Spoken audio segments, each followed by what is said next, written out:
Ladies and gentlemen, welcome to the General Banter Podcast. We have some shit news up top. Probably slightly cheapened by this music that's playing here. By the time this podcast goes out, we will have announced that the SSE shows are being rescheduled. We need a button that says boo. Very late in the day to announce that, but in the words of my management, there's absolutely no clarity on how they're going to work. I'll turn that off now. How they're going to work social distancing and stuff. The call is going to be made apparently on Thursday, which is way too close to the gig on Friday. So they were just like, we just have to fucking jump ship now before it gets to Friday, basically. So, I mean, in typical Northern Irish government fashion, they'll probably turn around on Thursday and go, oh, it's absolutely grand. You can sit beside each other inside, and we'll have already moved the shows. So, but I don't know. We just couldn't take the risk. So the shows have been rescheduled to the 20th and 21st of December. The tickets for Friday the 24th. Did I say September or December?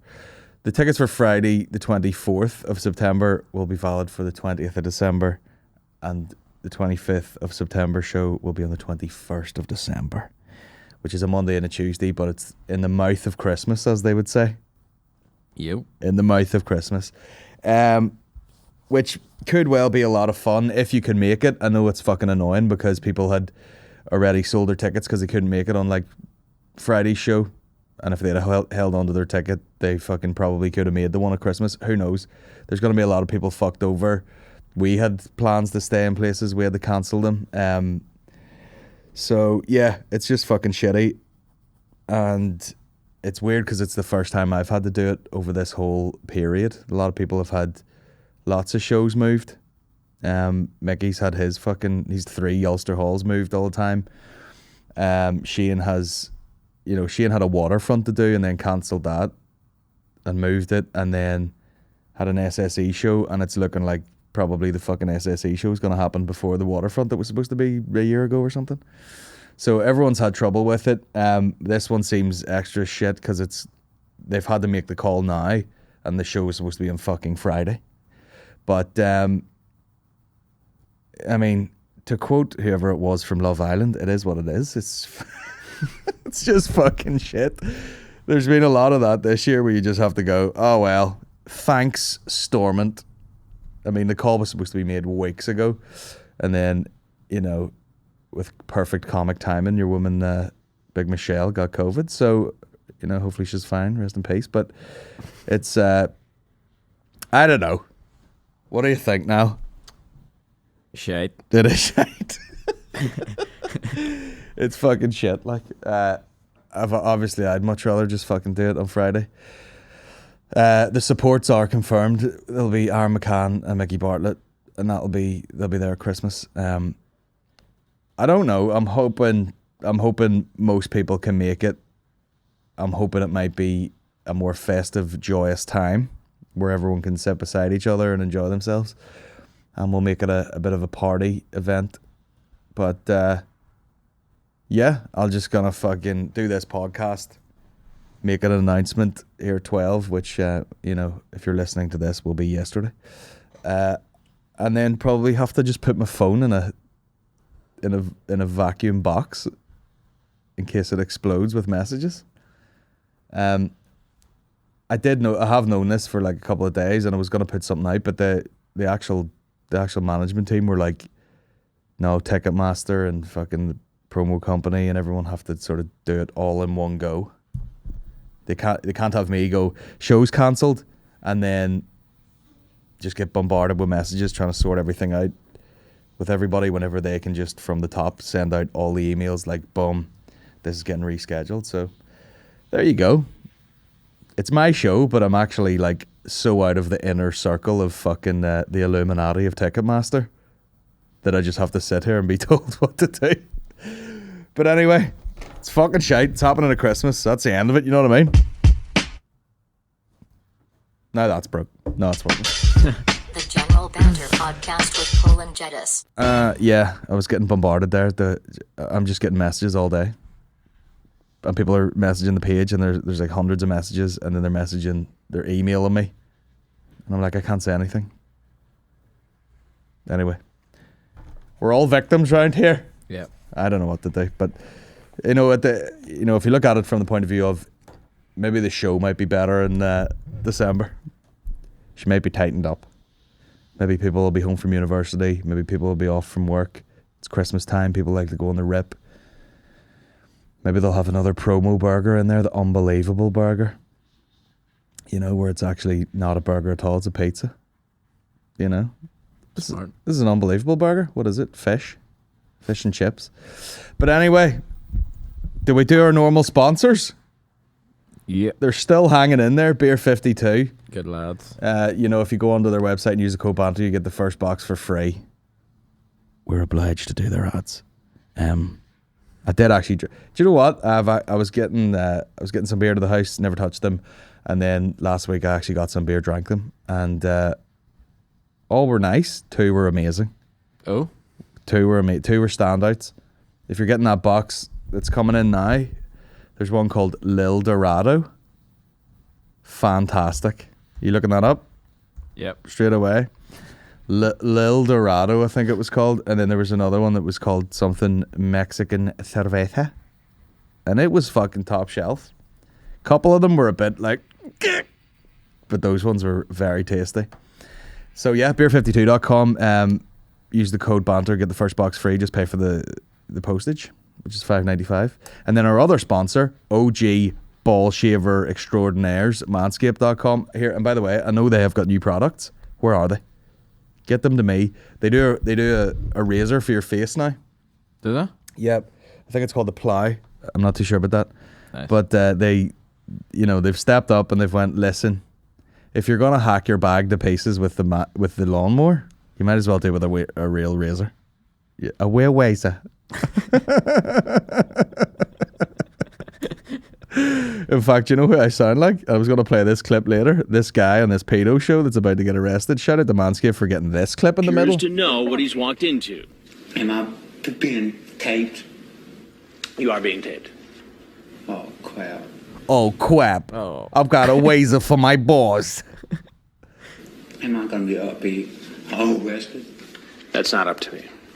Okay, so that's sad. But, West. Anyway, manscaped.com. Get a whizzer for your balls. A whizzer? They've got they got the face one now. They got the 4.0 where it's got the light on it and you can, shave your nuts in an underwater cave. Decent. Amazing. And use the code JAMBAT1 to get 20% off. Get the whole if you're getting 20% off, get the full package. Get the fucking boxers, the lawnmower, get the face razors, the ball toner, get it all in, then get your 20% off. Then make it worth it, walking around at Christmas with those shiny baubles. Merry Christmas. Got the fire on, you got those gleaming nuts.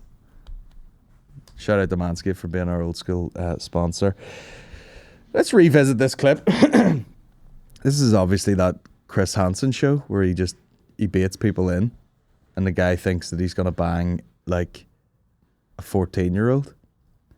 And this guy's To know what he's walked into. Am I being taped? You are being taped. Oh, crap. Oh, crap. Am I going to be arrested?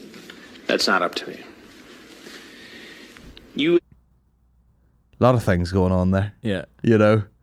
There is a current theme with these like pedo hunter types where first of all you're like clean up the streets, you don't want these people anywhere near your children. I have a child and it wouldn't matter who was trying to harm him in any way. If there was if it was in a shopping centre and he stood on an 80-year-old woman's toe and she fucking went, "What are you doing?" Hit him. Oh my God, I'd roundhouse her into the beans. Fuck you.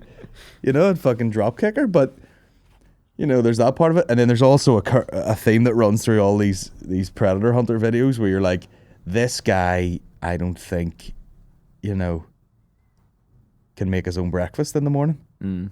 You know, there's a bit, it's my holiday ruined. You know, he's not an Epstein. He's not a high-flying billionaire renting out all these New York homes.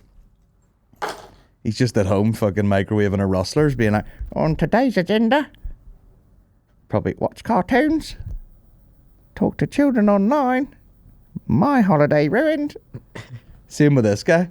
He's already got the baby voice, you know what I mean? Am I being arrested? Do you know what I mean? That guy's just going straight to prison, bullied to death. Literally.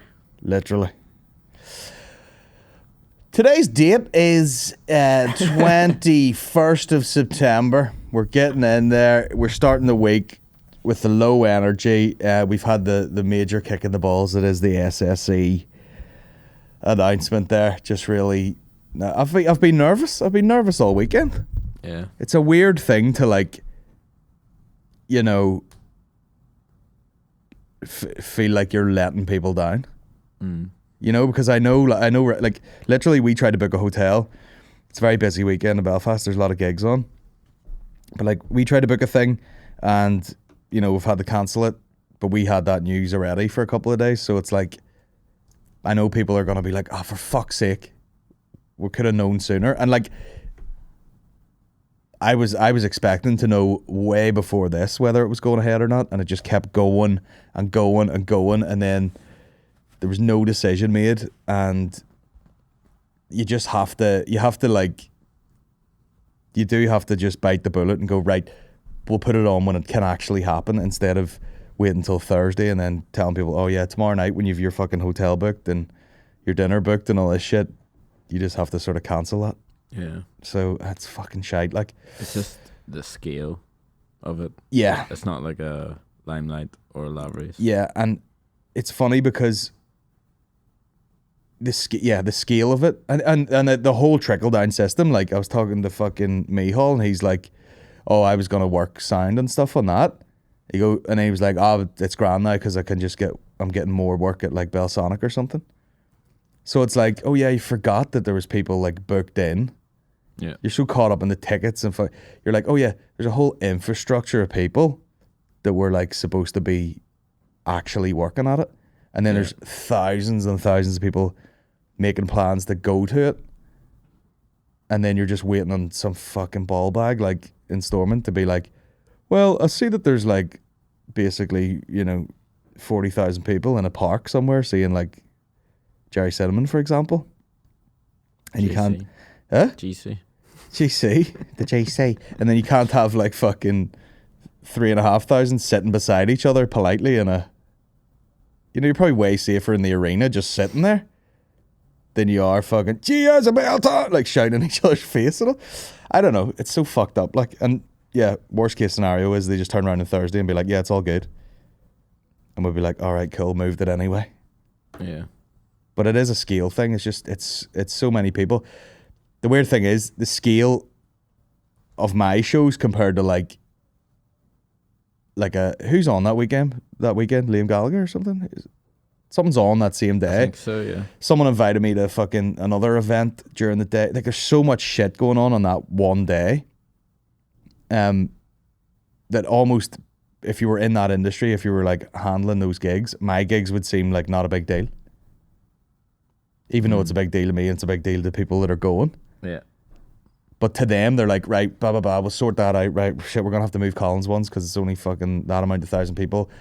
As long as this 40,000 people one goes ahead, we're happy enough. Because it's such a bit, you know, like some of those Belsonic things and all, the money that it costs to set up is fucking insane. Yeah. Before people buy tickets, they're like, oh yeah, it costs 400 grand. Yeah. To get all that shit in place. So I know, like, probably on the list of important shit to do, mine's not that important, but it's still very frustrating to be sitting at home going, guys, can someone let me know what's going on here? Before my phone bursts into flames with messages from people going like, is this going ahead? But it is going ahead. It's just going ahead at a different time. And people will probably hate me forever, but what can you do? And by the way, it's not my fault. It's not the promoter's fault, because them motherfuckers wouldn't pull out anything. Do you know what I mean? They would not. They would not. If I was like, listen, my appendix ruptured and I have to miss this gig on the day, they'd be like, well, that's cool because we work with people who, you know, we can get them down here and they'll just fucking pull it out of you in the back of the SSA arena here and all. Do you want a pizza? We'll get you a pizza and send you on with fucking sepsis. They'd be like, as long as you get through tonight, big lad. Yeah. You know, you die tomorrow, no bother. They're not pulling out of fucking anything. Like, so it's definitely just a government. And, you know, I'm sure, I mean, that's why a lot of people in the entertainment sort of arts world were like, what the fuck is going on here? Because it's not really deemed as like important, even though it's probably propping up the fucking economy right now. Do you know what I mean? It's like, people are like, oh, well, we need to make calls about schools and all this shit. And then they are the biggest things happening at the minute. These Ormo parks and the SSA arenas, all these big fucking gigs. So, I don't know. It's a fucking load of shit. Truth bomb. Let's talk about something a bit more lighthearted. Last Monday, we recorded a podcast. And then Tuesday, Maureen was in. She recorded a podcast, which is available on Patreon as we're going regular as clockwork. And then we went to the Dumpling Library on some sort of double date type thing. It's great. It was great. Shout out to the Dumpling Library, who, by the way, were all like, guys, we're booked out for fucking 15 years. And then we just rang. We're like, can you get a table for 4? And they're like, yeah, because they'll tell you why there's no one here. Yeah. But it's, I mean, it was fucking, I mean, if I was in like, you know, Roman times, I would be vomiting up and eating again. You know, one of those places? Yeah. When they're just going so overboard. It's very like debauchery, you know what I mean? Like that's what I would envisage if I was like a Henry VIII type. I know those time periods are very different, like, but you know what I mean? Just, I'm going to eat everything to the point of vomit, and then I will continue to eat. Damn right. Bring me the boy to fuck. Bring me my little fuck boy. See you later. That's my ideal spot there. It's class. Was it chilly? Yes. It was chilly. You know? Probably needed the hot noodle soup, you know? And that's probably what they're pushing for, yeah. But, and I love those places too, because Maureen tried to order like rice, and she's like, can I get that like without, it had duck and prawns in it somehow. So can I get that with just the rice basically, with the pineapple and all? And they were like, no. Yeah. No. Because you know there's like 50 types of Asians in there, and they're like, I have to go in and explain to her like no duck, and she'd be like, that's not how my mother made that. Oh, yeah. In the Highlands of wherever. But yeah, it was fucking unreal. What was that cold thing you got? Oh yeah, the cold chicken. I didn't know it was like, you're like, it's like icy. It was icy. It was very strange, but it was very nice. It's like a satay sort of. It tasted like there was coffee in it. Oh wow. Like peanut butter and coffee. Oh damn. Sauce. And frozen. And all the vegetables were frozen. That's bizarre. But it was absolutely like banging. Oh my It god. was so weird. So you got that, and then what other shit did we get? It was just, it's one of those Bows. places. The fucking bow. Fuck all those squishy ones when you go to all those other places. These ones are deep fried. Yeah. Yeah, you get that big Mental. old fucking cummy mouthful of squish when you get the other ones. Yeah. And these ones are like fucking unbelievable. Felt a bit Mexican somehow. I don't know. But that was unreal. In fact, it's weird to me because was it Dan Yes. noodles or something? That was the least exciting part for me. And I ordered them like, well, I gotta get something noodly, and it was fine. It was like something to make at home. But yeah, the rest fresh of it, noodles. yeah, definitely handmade. Class. It was closer to pasta than it was like a noodle. It was unreal. And then actually got the dumplings, like the circle of dumplings. Finally, you've made it to the circle of dumplings. And they have all different coloured dumplings. And straight, do you know what? I'm learning more lessons. A lot of those veggie things are tastier than all the meat ones. And then Maureen's sitting there and Fred's sitting there going, yeah, we know this. Yeah. You know? And I'm eating some mushed up just prawn cocks and I'm like, what is this? Cuttlefish tits? and pork or something. And then one of them was like pork and leek or something. And I was like, oh, that's just a fucking sausage roll. That's the fanciest Greg's sausage roll I've ever had in my life. Yeah.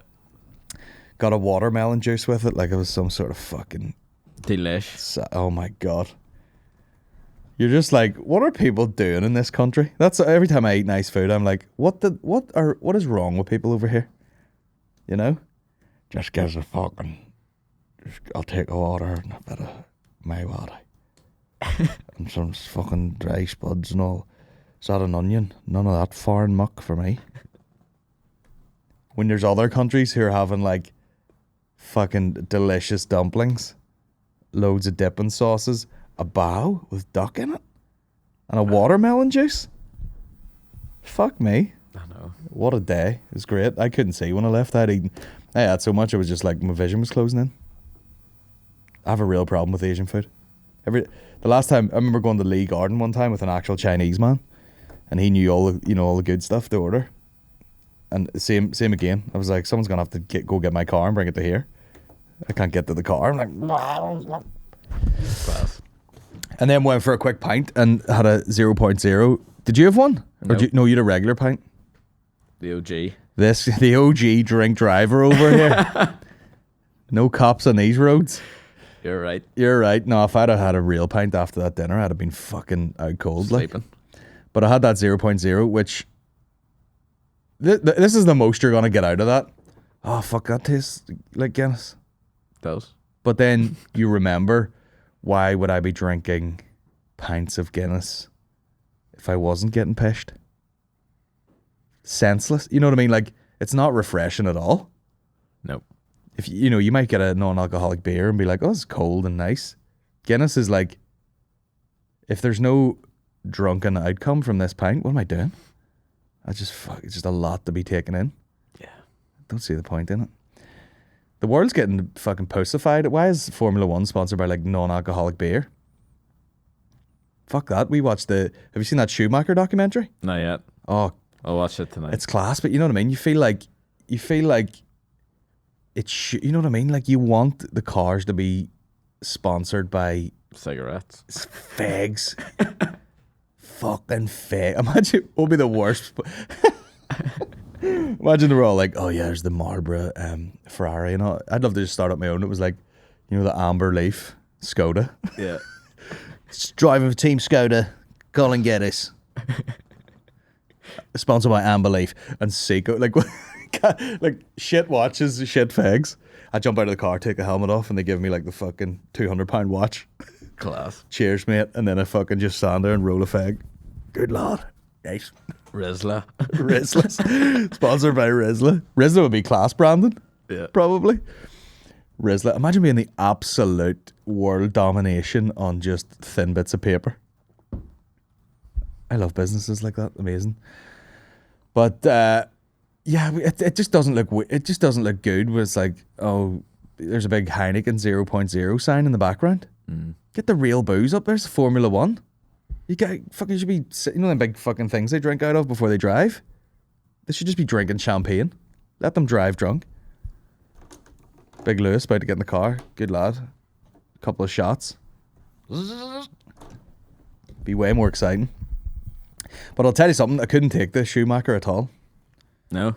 Robot. Just, you watch the Senna one and you're like, my God, I think I'd make out with that guy. Sexy. And I thought their eras were like totally like apart, but they were actually not. Similar. Sort of overlap a little bit. But I mean, it's such Steve Irwin syndrome, isn't it? Just have such a long, dangerous career. And then something, like he goes skiing and fucking wrecks himself. Or you got the Steve Irwin, in a crocodile's mouth for half of his career. Stingray gets him. It's wild. Fucking Schumacher. But he just seemed like a bit of a fucking... there's a theme. You watch that. You watch the Tiger Woods thing. You watch the Senna one. And you see it even now in like... Did I say Tiger Woods there? Yeah. Tiger Woods, maybe like Lewis Hamilton. See it a bit. Where you're just like, the underlying theme is they're lunatics. Definitely. You know, everyone they talk to, they're like, well, he was a fantastic driver, but also he was willing to let someone else die. You know, like, he's willing for a person to hit a wall and die. Like your guy John Jones, a fighter, they're all lunatics. And then they just fuck it, like serial killers that find a different thing and they can just like switch it off. Yeah. You know, I will send you into a wall at fucking 180 miles per hour, but I must win. Yeah. So, you know, what can you do? But, man, the dude was kissing his wife. You got to see this documentary. The whole documentary is like cutaways to photos. They're just kissing. Kissing all the time. You're like, you're kissing too much, man. It looks fake. Yeah. When this kissing, hey, we're in the garden, kissing.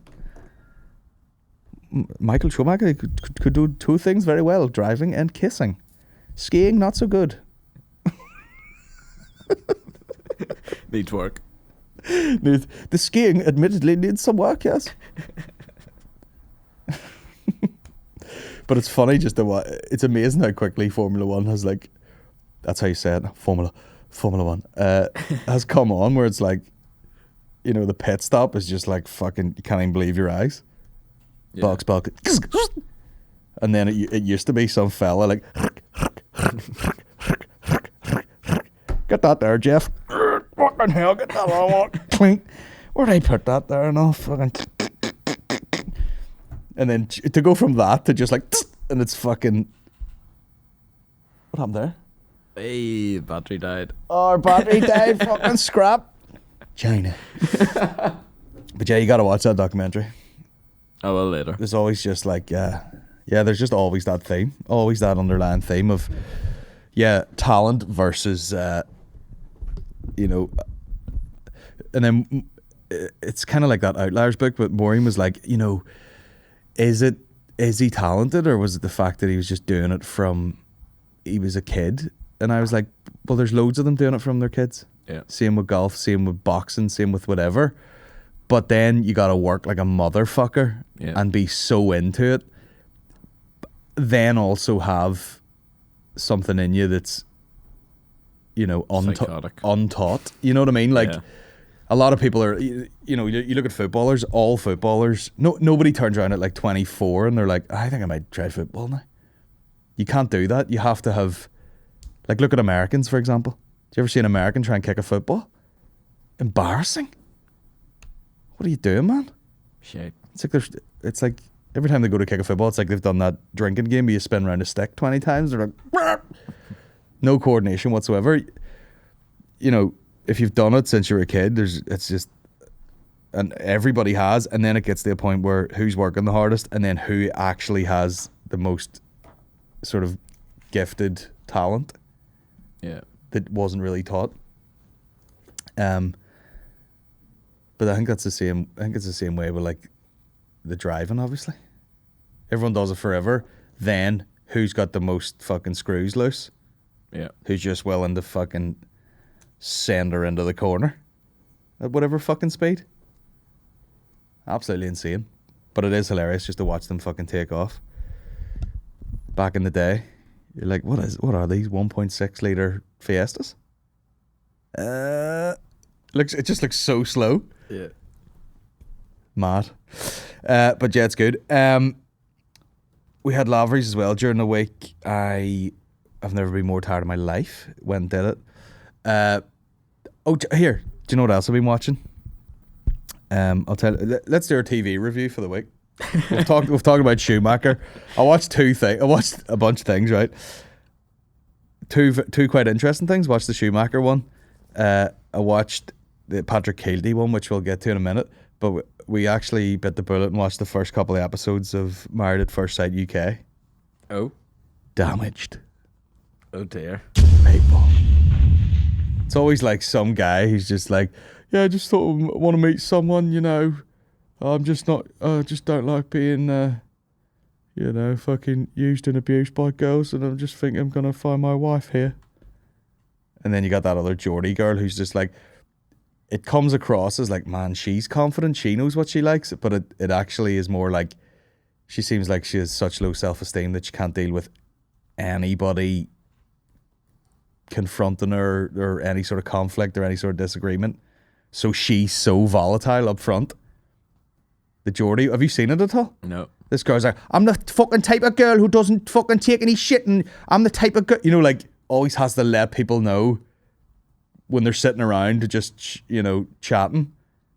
Just to fucking let you know I'm the type of girl, if anyone fucking gives me any shite, I'll fucking glass you. That's the type of girl I am. And you're like, all right. Relax. Yeah. You know? No one's giving her shit. Yeah. She's like, I've got me fucking boundaries, and if you fucking cross them, you'll fucking know all about it, pet. I'm fucking from Thailand.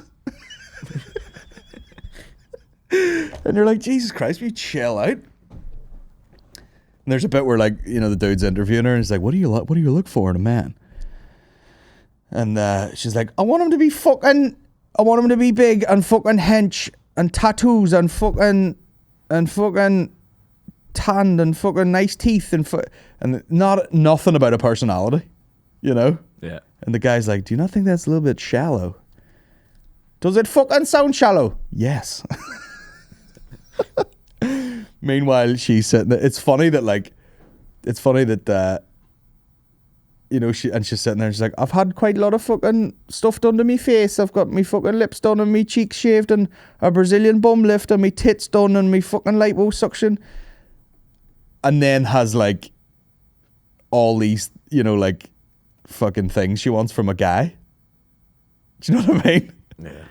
I basically walked in there and got fucking plastic shoved up my asshole and fucking stuffed into me tits, and my lips are made out of fucking rubber. But I would like you to spend about 4 to 5 hours in the gym every day and eat 300 grams of protein. Take fucking D-ball, you cunt. I want you to train like a professional athlete just so that I don't fucking dump you. I'll just sit over here and fucking squirt poison into my forehead. And the ma, she's full blown like, I'm from Thailand. And then the dad looks like me in 5 years. Oh. Crazy. Just, you know, and his knees have give out. You know, he's one of those guys. Wearing a Motorhead t-shirt, of course. But, yeah, it's a fucking sad show. Like, sad. What's this? Just checking you have artwork sorted. Oh, yeah. Fuck's sake. But, yeah, it's weird. And it was one of those shows where, like, we watched the Married at First Sight Australia one, and it took all of my energy. We watched it all. The series, for some reason, had about 40 episodes. And then I was just like, I know that was like season 5 or so. I was like, I'll never watch another one. I was like, that took everything out of me. And we watched about 2 episodes of this Married at First Sight UK, and I was like, I can see where this is going. I've had enough. But then I think that girl got chucked off.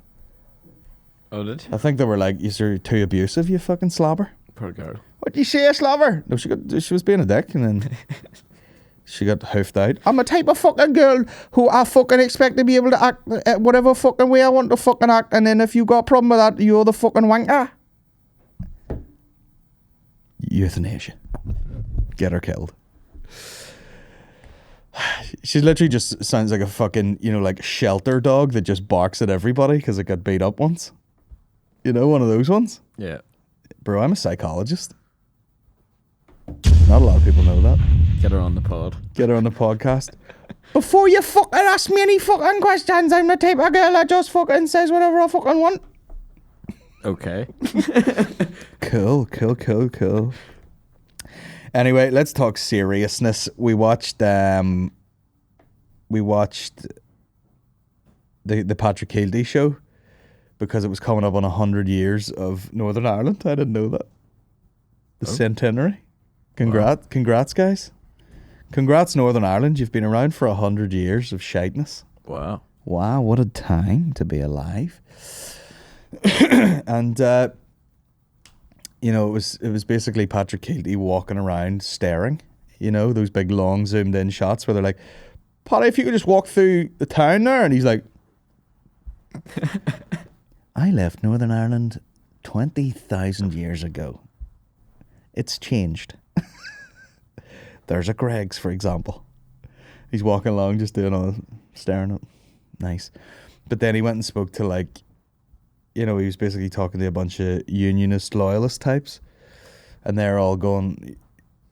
It either happens in the depths of Belfast or like somewhere outside Ballymena. That's where the most hardcore loyalists are. And talking to these people, it's like, we absolutely fucking love the Queen. So we do. But at the minute, we just feel a wee bit, lost, a wee bit forgotten about by the British government. And you're like, how many times have people to tell you they don't give a fuck? They don't give a fuck about you, Of course they don't. No. You could be, imagine you went over, you're like walking around London. Hey, what's the crack, guys? It's me, your favourite Northern Irish loyalist. They'd be like, fuck off, you patty cunt. Like, that's exactly what would happen. They don't give a shit. They're like, especially the Tory government. You're like, if they don't give a fuck about you, they're your guys. And now they're just like, nah, we feel forgotten about. In fact, most loyalists in the countryside and places like that, you should want a United Ireland just out of spite now. Just be like, these bastards forgot about me. And then they had some young lad from like Belfast somewhere who, he was an odd combination of like, he was very well spoken, but he was also dressed like a fucking smick. Oh. He was like, he got this sort of young activist vibe off him, but then also kind of, if it turned out that he was like a theatre school guy pretending to be, a young loyalist, I would believe that too. Probably. Do you know what I mean? Where they took him out of somewhere and they're like, could you just pretend that you're fucking... But he was very well... He was just... I don't know. He was out there, If people are watching from Britain and all, if it's violence that we need to just show how we feel, then maybe we will just choose violence. Paddy Keeley's like, no. Yeah. Because they basically sat this guy down at the end at a bonfire. By the way, the most shifty bonfire of all time. Green screen. They were probably just like, do you reckon we could get Paddy Keeley to pretend he was building a bonfire? And they had like 4 pallets.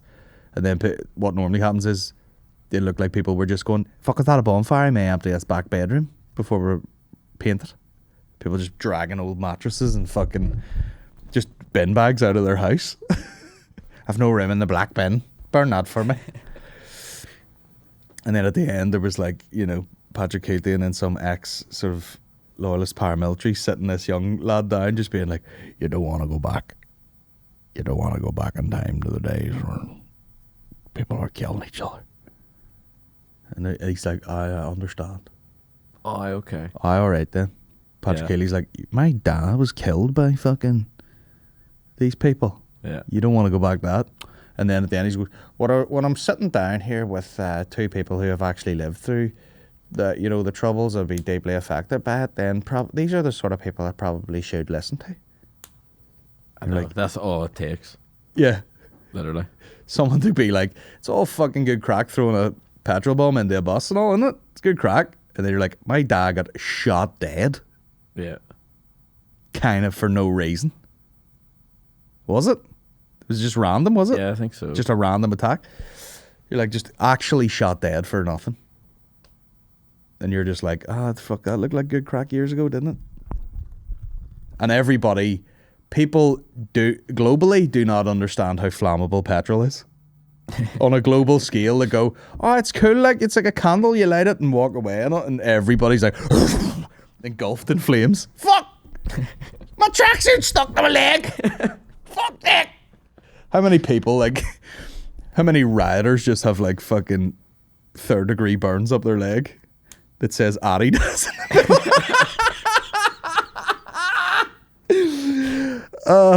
For fuck's sake. That was the time I threw a petrol bomb and it fucking hit the thing there. It says Sergio Tacchini on my fucking leg there. But anyway, it's a good show. But there's a bit where, isn't it weird that like we're internet people, we make things for the internet. We've made vlogs for the internet. There's this like awareness of the camera. There's been a generation of people where they're like, yeah, the camera's part of the thing. The interaction with the camera is part of the production. Yeah. And even, you know, like old school documentaries, they'd still shoot it in a slightly cinematic way where you're like unaware that the person's being filmed nearly. But to see that old school document, like when you watch actual TV now and you're just seeing Patrick Keelty walking through town at night, and then he gets caught out one time because he's outside Ulster Sports Club, and everyone's like, "You buddy!" And he sort of breaks character and is like, "Oh fuck, what am I doing? What am I doing here?" As if you could just walk past like people drinking on a Saturday night and you're Patrick Keelty, as if it's normal. And then he's like, "This is what Northern Ireland is." You know, not the bombs and fucking petrol bombs and all that shit and the rioting. He's like, this is what it is, just like good crack. Good honest people. Yeah. But he seemed to enjoy it. If someone said to me, "Do you want to just walk down there and we'll film you while a load of people are drinking in the street?" I'd be like, "Can you green screen it?" That's me. You walk there. More people coming up to you going, "You now from..." But it was an interesting show. Yeah, I need to watch that too. Every once in a while, they do pull something out of the bag there at BBC. They love that sort of like news report sort of filming. Yeah. That like news B-roll. Oh, yeah. You know? Just embedded in them. Oh, yeah. The old reels. Yeah. Did Shane not have a show like that? Where they would go through all the archive footage and like find funny clips? Much like this. Now that we have it open. Check out this for fucking senseless violence.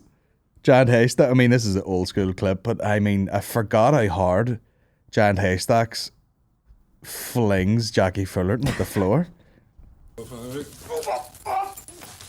Listen to that noise he makes. Does he go, "Oh, for fuck"?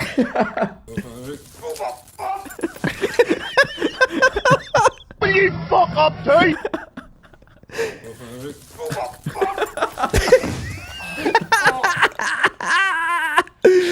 That's just years of people going, "So this wrestling caper, it's not not real, is it?" And then this fucking like 7 foot, 500-pound man is like, "I'll show you fucking fake.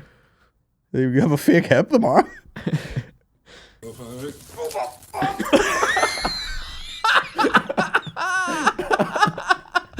Oh my fuck!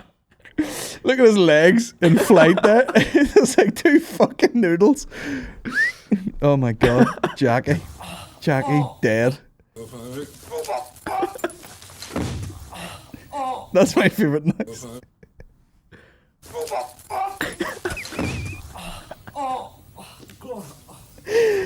Oh, he's wrecked.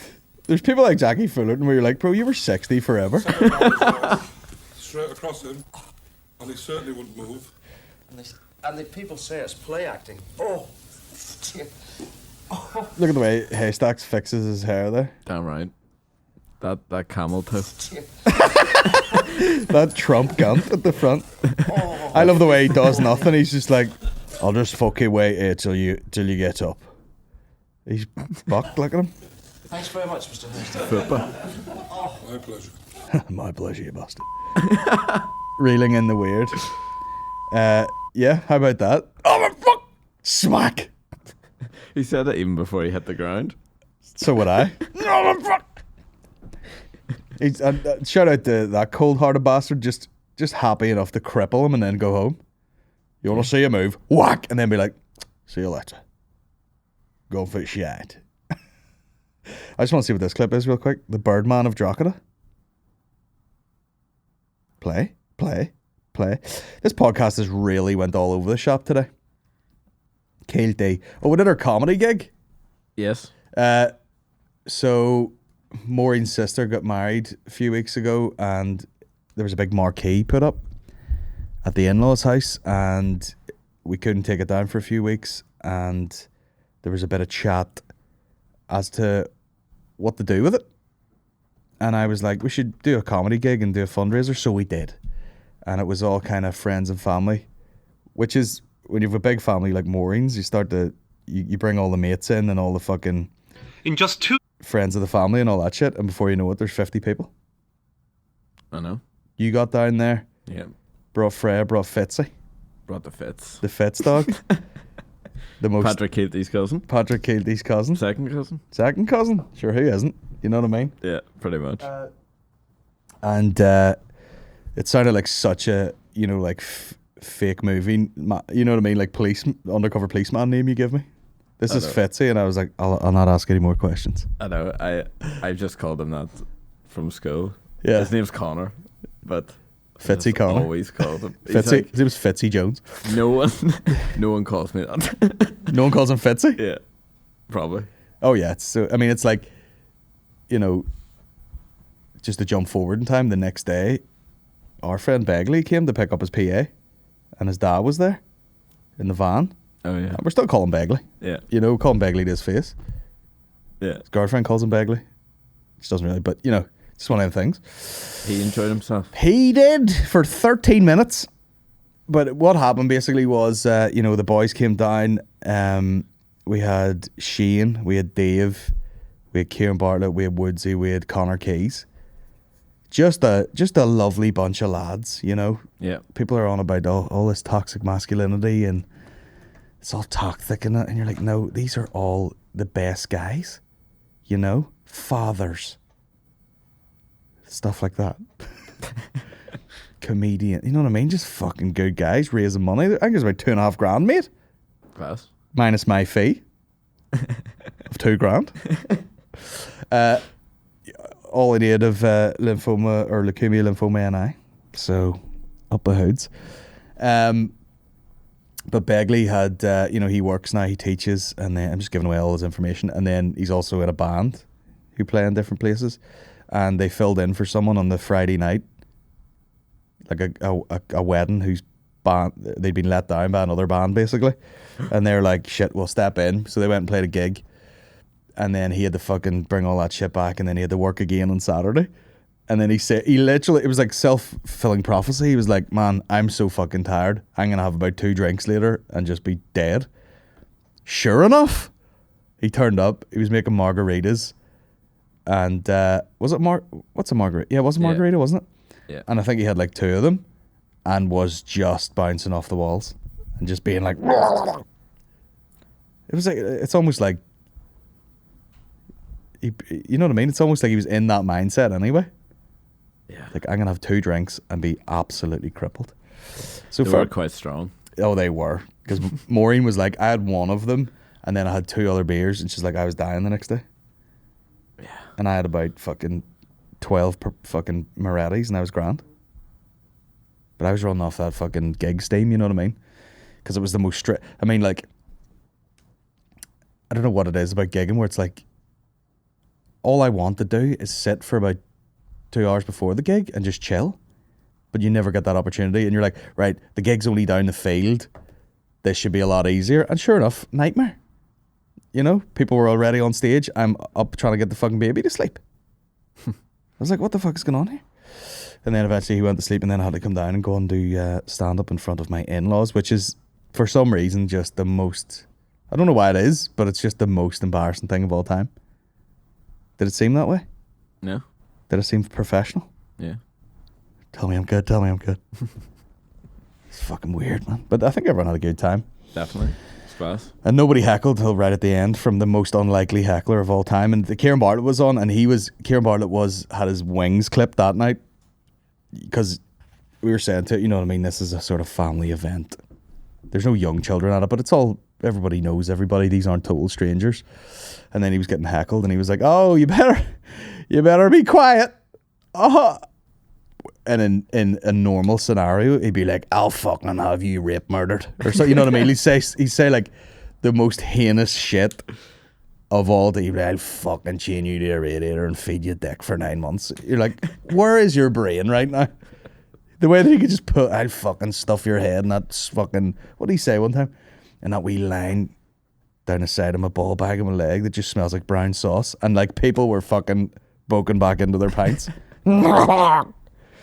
So he had to be all fucking, haha, I'm trying to be nice to you fucking mother. We're all having a good time. I'll chop you into bits, you can't. Like, and he was just totally out of his depth, you know what I mean? Anytime you have to drive into the country. Oh yeah. What did he call himself? A town mouse? Yeah. When you're a wee town Yeah. mouse, I pissed myself. Yeah, that was good. But everyone was very funny. I'll tell you something right now. Rory Woods is my favourite comedian of all time. He's a fucking...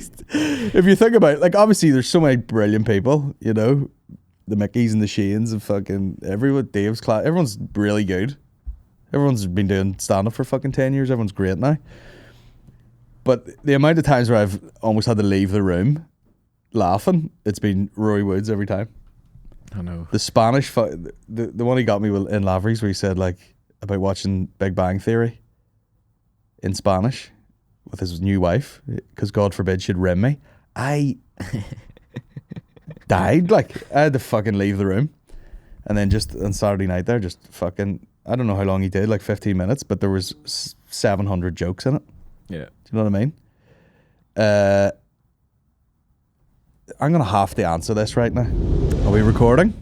We are rolling. We took what I'm going to refer to as a pester break when we're recording a podcast and just people are up your ass all motherfucking day. Did you see here, just before we move on to watch this clip, which says at the start Just here, 2 years, contains mild animal cruelty. Now, some people would be like, what's mild animal cruelty?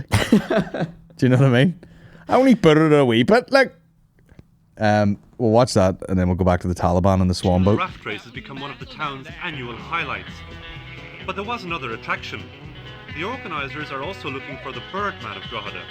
They were offering £5,000 to anyone who could fly across the Boyne. And at roughly £100 a metre, the entrants were willing to try anything. I'm going to fly over with 4 turkeys. Have you tried this before? Yeah, we tried it before, yeah. Will it work? Well, we think so. We tried it with 6 turkeys, but 2 of them drowned. The rules say that you have to be of sound mind and body. I'd say I'm okay. I'd be a bit worried about the turkeys, all right? Some people might say it's a bit cruel. No, not really. No. To be landing on land anyway, you know, and then we let it alone for next Christmas.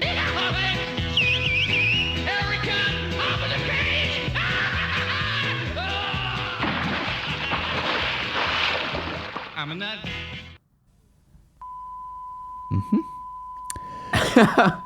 That was Wow. just not In worth just it. 2 years. I'm just gonna jump in with a bunch of turkeys. Yeah. I've never seen a turkey in the water. No, me either. No, obviously they can swim a little bit, like, but yeah, you wouldn't get away with that nowadays, would you? No, you would not. People would be like, "Fucking, when you're necking, evil bastard." So yeah, I don't know how to feel after watching that. You know, I'm just kind of whatever. Now, one of my favorite photos, Taliban boats. Taliban soldiers seen enjoying the sun on flamingo paddle boats with assault rifles in Bangor. So that's that's the boys there. Oh, why did that not just open the photo by itself? Accept all. Take all my information, you fucking bastards. There they are, the lads. Class. Part of me is starting to feel sorry for these fucking Taliban lads. Because I watched that show on Netflix and I'm like, a lot of these soldiers didn't even know that 9/11 happened. You know, so they're just getting their country ravaged. Nah, I'm joking, of course. Obviously, they're massively oppressive. But, you know, there's a lot of these lads that are like, first time I get out of cave. I come down from a mountain. What wonders await me? Both shaped like Swan. That's what the guy in Drogheda needed. Yeah. Fucking jumping across the water with darkness. The fuck accent is that? Pretty spot on. Pretty spot on. What I just did? Yeah. I'm a fucking chameleon of characters. I can just shapeshift into anything. That's another wormhole I went down at the weekend there. You know, one of those TikTok pages where it's like, here's all the reptilian shapeshifters. Nice. And you're like, why do all reptilian shapeshifters work in the news? You know, is it like, sure, it's not just glitch in the video because they're like cutting between different things? Oh, yeah. Or do they all happen to all reptilian shapeshifters, are they attracted to working in the media? You know? Yes. Who knows? There was one where they were like, watch this woman's hand shapeshift, and she was like just in a, you know, like they were about to get a photo on a podium or something, some sort of political thing, and this woman's like holding her bag or whatever, and it looks like her hand just goes like big long finger about that size. But then who knows? People are filming a screen, which might be some sort of shitty feed. You're like, how many times you fucking lose quality? Like, how easy is it to do that? Like, you know, or someone blinks and their eye goes weird. Like, if you have Freeview or something, your TV's constantly doing that shit. Yeah. Change channel. It's like fucking like a Kanye video. Spazzing out. But yeah, shout out to the Taliban enjoying themselves on a stag do here. On a Swan boat. Newcastle. They've got them in Newcastle too. Oh, aye. That's where the Mahalls started working, I think. That's what they learned. That's what they should write a book, From Swan Boat to Super Yacht. What's up? But yeah, I'm sure William was giving people the history of the Swan Boat now, was he? Oh, aye. This was crafted by... I think it was Kaelin that worked there. Yeah. Kaelin and Ross. That was just a cover for Pulling Chicks, wasn't it? Damn right. Had to be. Fucking... Them boys. Fucking unbelievable. Can't take them anywhere. Fucking... Was there more birds in the water or more birds in the fucking back of their car? In the van. In the back of the van. They do have a nice van too. But you would have one if you were flat out shagging in it. Yeah. What about the word shagging? Makes me feel sick. Austin Powers. Shag. It's always someone's parent, you know, like, oh, shagging. You're like, oh, there was two of them snog in the face of each other. Shagging. It sounds a bit of crack though, doesn't it? Nah, fucking shag. You know what I mean? Yeah. Do a bit of shagging. It's in a line with, like, you know, when someone's parent will like take a bite of food and be like, that's orgasmic, and you're like, shut up. Yeah. Shut up, you minging bitch. How boring is your life? This piece of fucking stuffed chicken is orgasmic. Really? I've never taken a bite of food and erupted in my pants. What a long day that would be. Us in the fucking dumpling library the other day. What's in this one? Lemongrass? Oh! Oh my god, I've never had a watermelon juice before. Sorry, I've actually jizzed in my jeans. I'll be right back. Wow, let me try that. What's that? A duck bow? Oh god! Not again. If it was really orgasmic, you would just have to be eating like dry oats all day. What are you eating that for? You on a diet? No, I just don't want to be coming. In my pants. Oh my god. What is that? A caramel latte? It's fucking orgasmic. Fucking get a better life. You know, I don't need the food to be orgasmic. I'm jizzing on the side. You know, jizzing at home.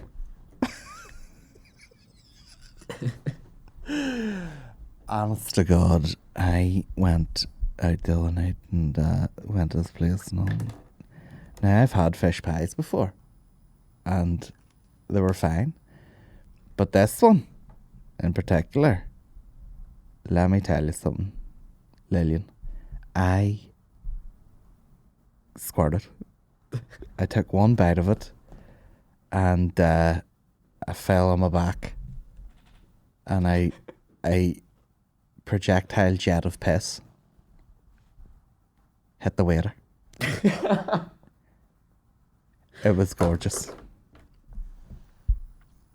I'll not be back.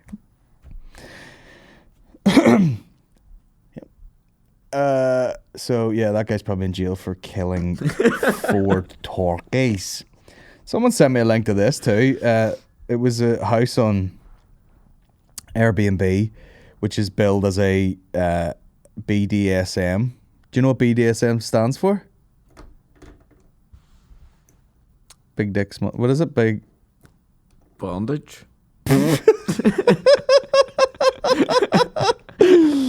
Is that the first? bondage. Who's this? What am I looking for? What does BDSM stand for? It stands for fucking doing a lot of shit. Bondage and discipline, dominance, submission, sadism, it's too many things. That's BDSM. Yeah. So bondage, discipline, tying people up. Dominance and submission, I'm fucking a businessman, but I'd like to be pegged. Sadism and masochism. Stick a candle up my arse. If these guys not just had a nice meal, who needs a tie? You don't need to be tied up when you can just eat orgasmic food. But anyway, this place is in Belfast, and it makes me sad. They've got a bed there, but then that's the front door. So, yes, they've obviously used the upstairs rooms for the sex rooms, and then they're like, and then when you're all knackered, you just go down there and sleep inches away from the front door. And there's the room there. Great photo. Oh, brilliant! Yeah, you're like, hey, there's too much light in here. Shut the door. But that's every Belfast living room, isn't it? Yeah. Just no light. Back in the 70s, there'd be 12 people living in there. Mummy! No expense spared on the rail there. They've squeezed into the smallest corner there some sort of, sex chair. I wonder, did they measure that? Just with a fucking custom. I wonder. Right, I'll give them a ring. Hello, customer services. Right, tell me, I'm looking one of them fuck chairs for our corner here, but it's not very small. Would it fit in? Aye. It's for a child. And then there's an old warm charcuterie, which looks like it's just. Do you reckon that's smoked cheese or it's just slices of raw potato? But they've got the charcuterie board there. Just when you're done pissing on someone's fucking gimp mask face. The world's tiniest rug. Yeah. Sheepskin rug. Yeah. And the worst place to set a glass of wine if I had to comment on it. But they're just like, once you're done, putting a fucking whisk up someone's pisser, you can come downstairs and have some warm smoked cheese. A bit of blue none with me beside. Well, and because it's Belfast and because it's one of those Holy Lands type houses, that's the only good fork. That's the only good fork they have. Kitchen cleaned up well. No one's touched that cooker ever. No one has time to we'll make a bolognese here while I'm getting tied to this chair and fisted. So now basically, I actually have these very same shelves. Yep. They're good. They're in the office. They're here. Are they here? They're for the merch. Oh, they? Yep. Fucking hell. But this particular gang of people have used it for cock pump. I would stipulate. I'd be like BYO cock pump. Yeah. I don't want you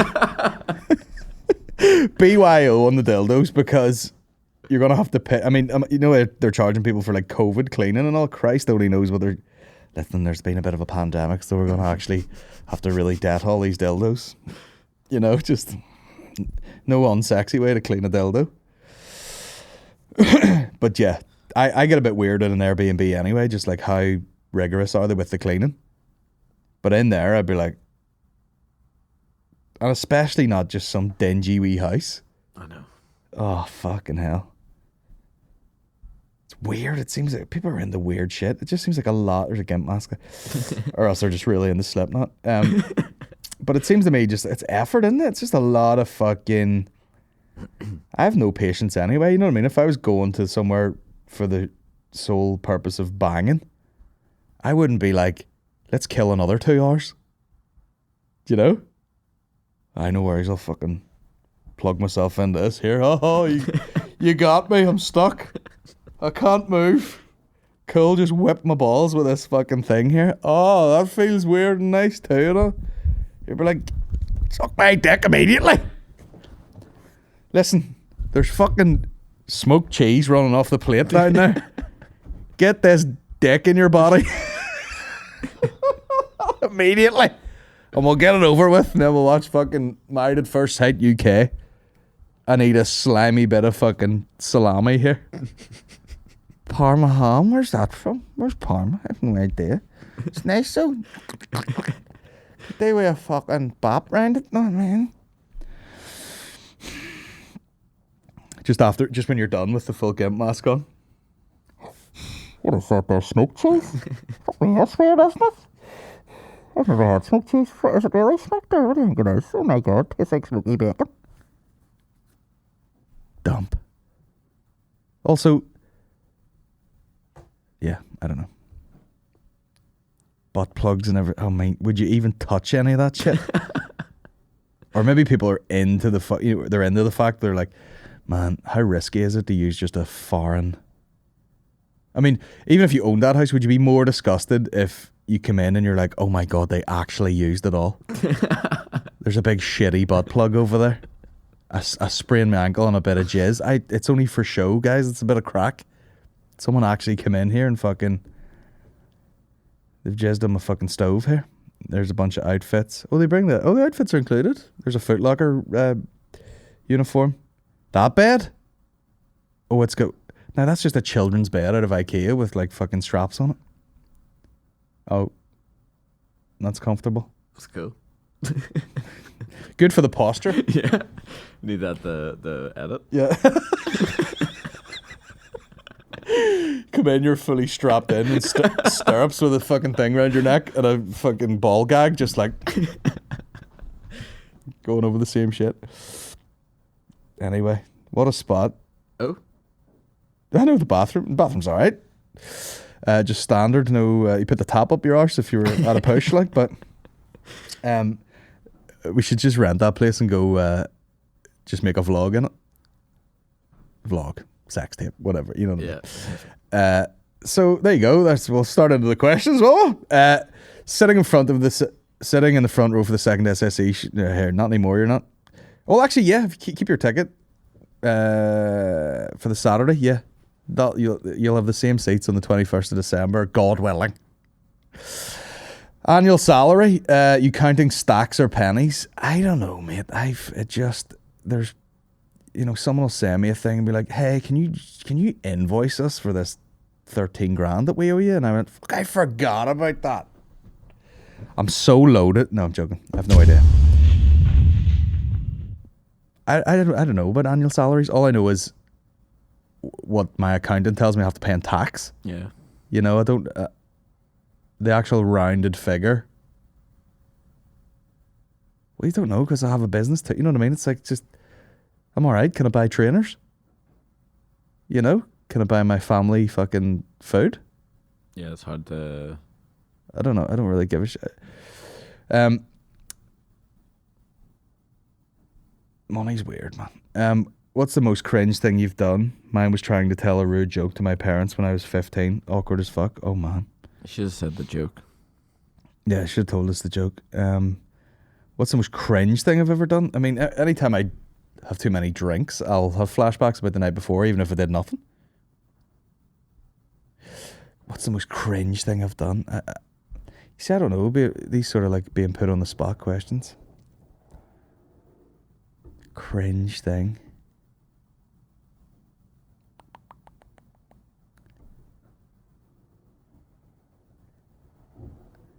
I can remember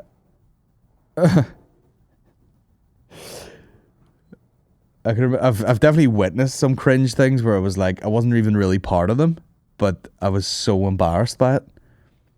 Like, I got a couple of mates there who legit were trying to make dance routines to Backstreet Boys, and I was about 10 or 11. Oh dear. And they were trying to make dance routines, and I was like, this is not for me. You know, I'm in the garage with you. You know, they're in the garage with the door shut doing dance moves, because that was how you pulled chicks when you were 10. And I was just in there being like, man, this is awkward as shit, dude. And then as well, mates of mine when I was younger, they had like a karaoke machine in their house, and they had watched The Cable Guy. Oh, nice. And do you know when he sings that, is it fucking Jefferson Airplane song? Gonna have to pull it up. The Birdman of Granada. Cable Guy. Oh yes. Now, we thought this was the funniest shit of all time at the time, but also these guys I was hanging around with were like, this is the best song I've ever heard in my life. So they thought it'd be a good idea to cover this. You might recognize this song as performed by Jefferson Airplane in a little rockumentary called Give Me Shelter about the Rolling Stones and their nightmare at Altamont. That night, the Oakland chapter of the Hells Angels had their way. Tonight, Some setup. it's my turn. 1, 2, 3. When the truth is found to be lied. That little quiver in his voice. We were like, man, this is hilarious. But then also my mates were like, this is brilliant. And was singing it. And his ma walked in and was laughing at him. But I was like sweating in the corner because I was like, I'm not even singing this, man. I'm embarrassed. Jim Carrey's a genius. He is. He's such a rock star. Look at that guy.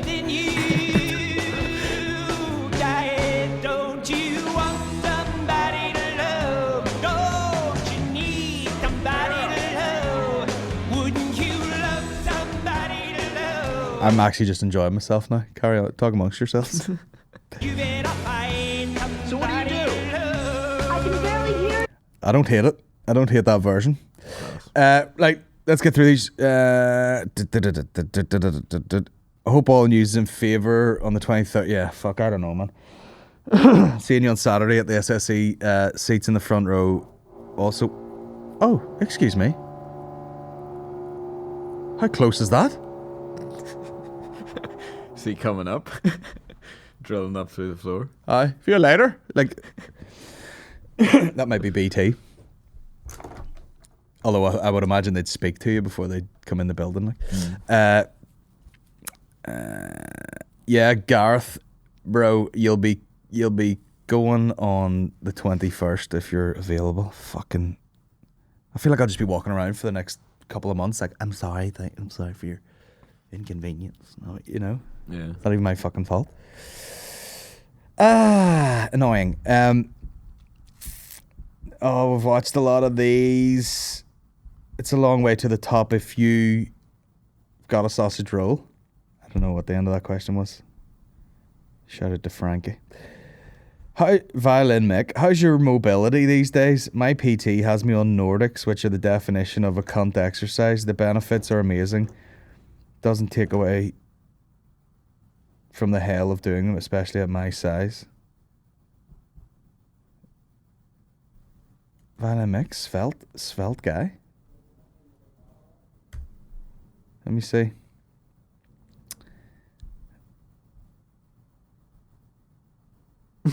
How the fuck do you do those, bro? Who is this guy? This guy here? Damn, boy. Set of tits on that guy. Yeah, what the fuck is that like? If I did that, my hamstrings would snap in half. But I feel like if someone was telling me to do that, I'd be like, guys, we have a lot of ground to cover before I get to this horse shit. You know? Why don't you come to my house and tell me not to eat fucking crisps every night?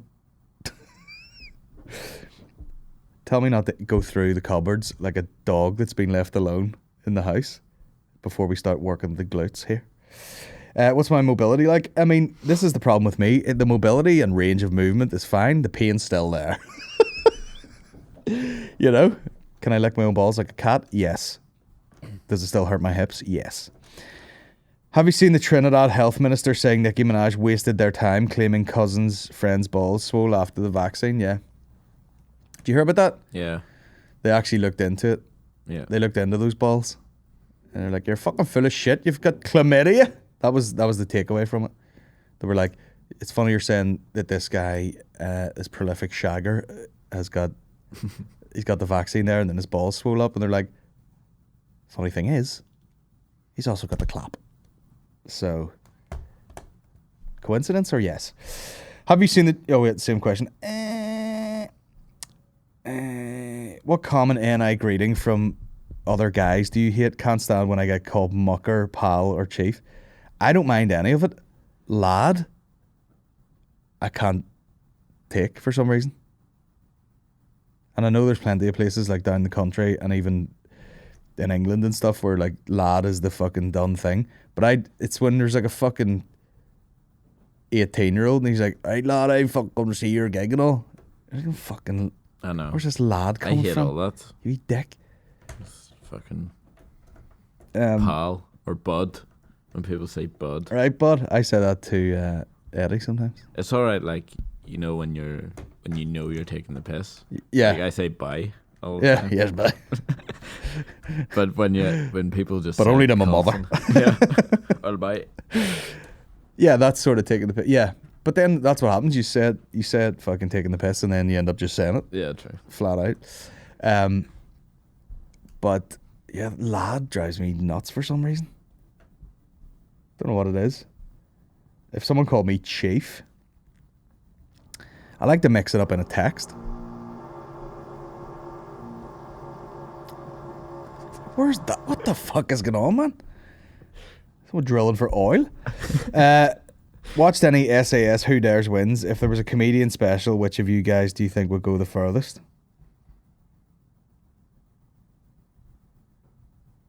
Just whoever's the fittest. Shane? No way. No?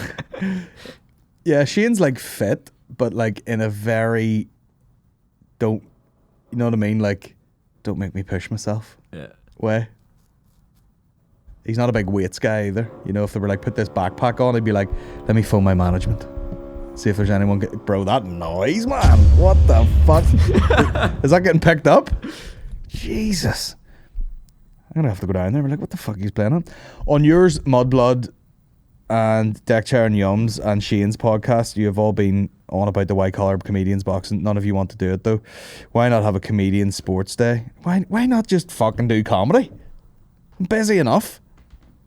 I suggested if they wanted to do something fun that wasn't gonna fucking half kill you, do a grappling match. Go to jiu-jitsu for fucking 6 weeks and then see who's good at the end. Instead of fucking, punching the face off each other. I think the problem is you could either, if you're going to do a boxing thing, you might as well just throw people in the ring tomorrow and go, right, you might as well fight, or do you let them actually get a little bit better at it and a bit fitter and then go do it? Who knows? Equally as dangerous. Any 5 friends or celebrities you could go in the piss, who you taking? None of my friends.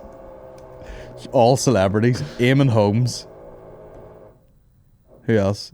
Jackie Fullerton, even though he slagged me. Who else? Basically all... I was joking that all famous people from Northern Ireland are weathermen. Yeah. It's kind of true. I don't know. Where are you starting CrossFit? Looking forward to it? Well, I don't know if it's happening just yet. I'm not starting CrossFit. That's the last thing the CrossFit world needs. Me in the middle of it all. Just having a protein bar before every set. I did 3 sets here. I'll just... Hold on a second. Have you seen the BDSM yet? We covered that. Michael McNally hit with all the big questions. What's worse, taking a piss, putting your dick away, and half a roll of piss still trickles out, or having a shite in the toilet roll ripping and getting your bum crumbs on your hand? Why does bum crumbs just say shite? We had this conversation the other day. You're like, I don't like poo. Yeah, fuck that. I don't like when people sugarcoat anything gross. You know? Oh, he's done a wee tinkle. He's pissed himself. That young baby shit his pants is what happened. What's worse? I don't know. Both are pretty grim. Yeah. I mean, surely make sure you've stopped pissing before you fucking put it all away. Wow, I feel ill now. What's your opinion on ASMR? I mean, I could take it or leave it. I don't know. Obviously, people are like... Some people might be into that, where they're like, probably some fucking incel, never spoke to anybody, and like, just whisper in my ear. I'll probably have... I mean, there's always like a sexual undertone. Because if from what I've seen, it's like, oh, there's this chat, the video's got like 14 million hits on it. But the girl's hot as fuck and she has like half a pint of lip gloss on. She's like, hey guys. Because in your head, you're going like, that's kind of what it's probably going to sound like if she asked my day. And some fucking like incels just ripping the pipe off himself. Weird. But yeah, it does nothing for me. Like, I could take it or leave it. What the fuck is going on down here? It's unbelievable. Let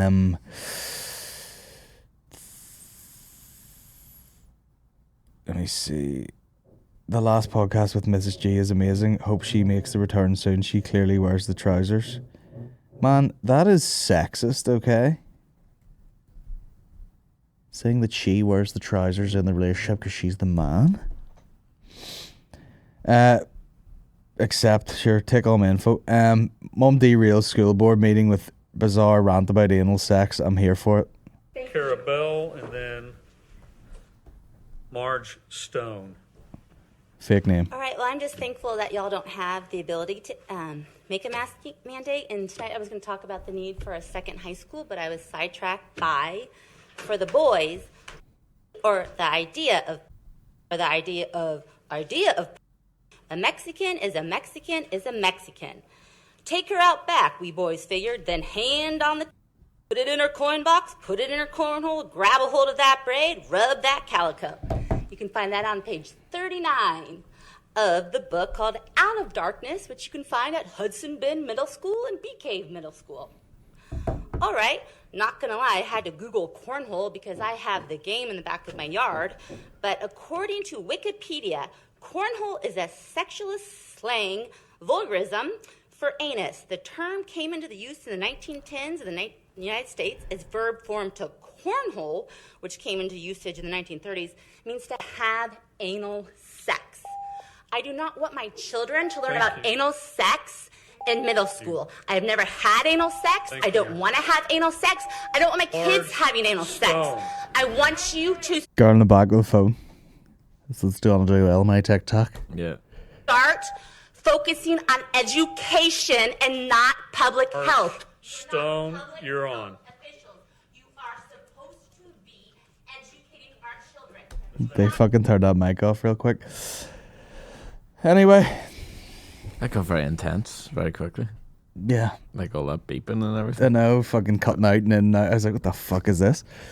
But, yeah, I don't know what the fuck that was. She's obviously found a bit in some ancient book.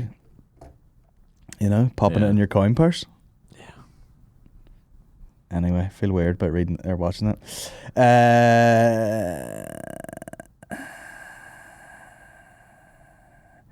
Question, how do you deal with anxiety and nerves before a show? Does it ever get easier? No. You just fucking stand there with your neck throbbing. But did I say this on the last podcast? I did. I said it to Maureen. It's on the Patreon one thing. It's nearly like being an athlete, I think. Doing stand-up. And people should treat it a bit more like that. It's like a boxer or something, or a MMA fighter will have a lot of nerves backstage about like performing. I know that's athletic and there's a lot of physical risk, but you still have this scared emotions going through your body, and you nearly need to be like in a green room doing fucking push-ups, and then like getting yourself up for a fucking gig and then go and doing it. That's why it's tough sometimes to just sit there out the back and fucking in the dark, and a load of comedians are chatting to each other and you're just like, I hate this. And then a lot of people fucking drink and a lot of people smoke weed and all that shit, but I don't know.